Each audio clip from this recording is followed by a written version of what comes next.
ఎఫ్టీఎల్లో ఎవరి నిర్మాణాలున్నా కూల్చివేయడం తప్పదన్నారు భువనగిరి ఎంపీ చామల కిరణ్. ఒకప్పుడు ఇల్లీగల్ నిర్మాణాలను కూల్చాలన్న కేటీఆర్ ఇప్పుడు జన్వాడ ఫామ్ హౌస్ పై కోర్టుకు ఎందుకు వెళ్లారని ప్రశ్నించారు. ఫిరంగి కాల్వను పూడ్చి ఫామ్ హౌస్ కట్టారని, ఈ విషయాన్ని రేవంత్ ఎంపీగా ఉన్నప్పుడే ప్రజలకు చెప్పాలని చూశారన్నారు. హైడ్రా పారదర్శకంగా పనిచేస్తుందని, పేదలకు అన్యాయం జరిగితే వారికి ప్రభుత్వమే న్యాయం చేస్తుందని చెప్పారు చామల. ముఖ్యంగా ఇప్పుడు జన్వాడ సబ్జెక్ట్ వచ్చింది. ఈరోజు మీరు 10 ఏళ్లు మంత్రిగా, మీ నాయన ముఖ్యమంత్రిగా ఉండి మీరే ఒప్పుకుంటారు జన్వాడ ఫామ్ హౌస్ ని లీజుకు తీసుకున్నామని చెప్పి.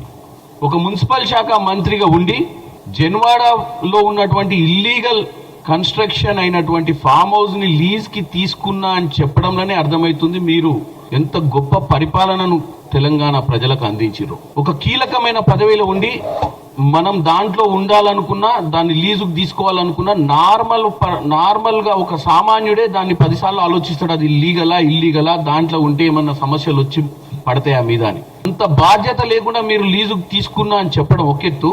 మరి లీజుకు తీసుకున్న మీరు ఆ లీజ్ పేపర్లు ఎప్పుడైనా చూపించిర్రా, లేదా మీ ఎలక్షన్ అఫిడవిట్లలో కానీ మీరు ఎక్కడైనా దాన్ని డిక్లేర్ చేసిర్రా అనేది నేను ఒక క్వశ్చన్ అడుగుతున్నా మిమ్మల్ని.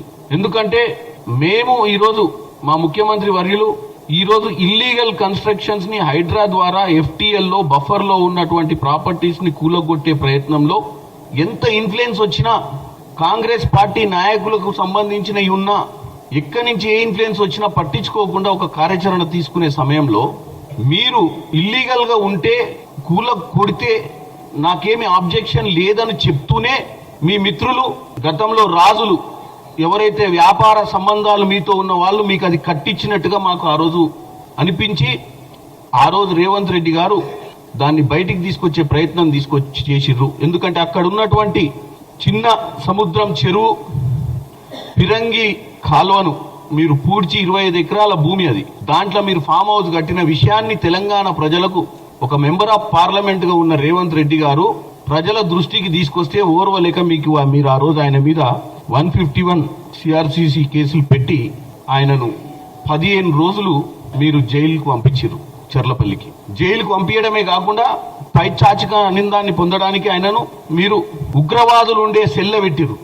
తర్వాత కొన్ని రోజులు బుకాయించారు, మేము ఉంటలే వల్ల మేము ఎప్పుడు మాకు సంబంధమే లేదని. తర్వాత ఈ రోజు కూడా ఏమన్నాడు, అవును నేను లీజుకు తీసుకున్నా అన్నాడు. లేదు, అన్ని కొట్టాల్సిందే, తప్పేం లేదు, ఒకవేళ ఎఫ్టీఎల్ ఉంటే బఫర్లు ఉంటే ఎవరిని క్షమించేది లేదని చెప్పుకుంటేనే మళ్ళీ ఏమన్నాడు, వాళ్ళ మిత్రుడిని పంపించి కోర్టులో స్టే చేయడానికి ప్రయత్నం చేసిండు. ఇలా ఇల్లీగల్ అయితే కొట్టాలన్నప్పుడు మీరు స్టేకే, నీ మిత్రుడే కదా, నువ్వు నా మిత్రుడు అని చెప్పినావు. పోనీ ఎవరో బిజినెస్ మ్యాన్ దగ్గర లీజుకు తీసుకున్నా అని చెప్పలేదు, నువ్వు నా మిత్రుని దగ్గర లీజుకు తీసుకున్నా అని చెప్పినావు. మరి మిత్రునికి చెప్పాలి కదా.